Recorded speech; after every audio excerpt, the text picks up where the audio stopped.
রাজশাহী বিশ্ববিদ্যালয়ের আইন ও ভূমি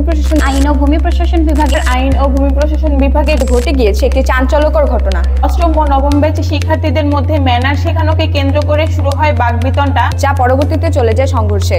পরবর্তীতে নবম ব্যাচের শিক্ষার্থীরা মতিহার থানায় একটি মামলা দায়ের করে। আমাদের সাথে সরাসরি যুক্ত আছে প্রতিনিধি Aritri.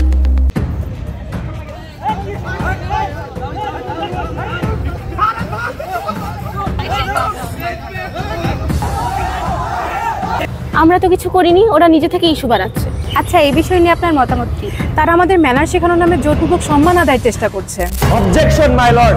These are the shameless people who don't know what is respect, what is chain of command.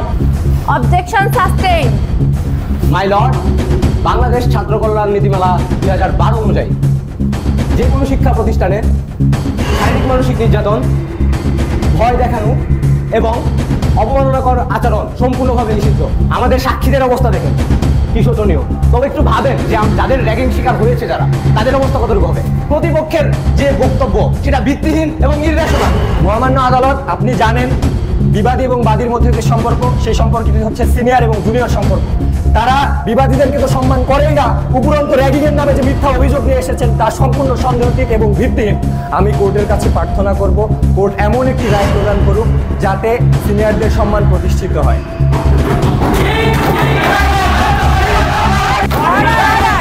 এটা কোনো মাছের বাজার নয়, এটা আদালত। এখানে কেউ কোনো বিশৃঙ্খলা করবেন না।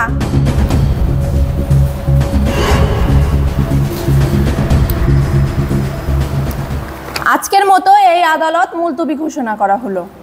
আগামী 21শে মে 2025 তারিখে টিএসসিসি মিলনায়তনে এই মামলার সর্বশেষ শুনানি ঘোষণা করা হবে।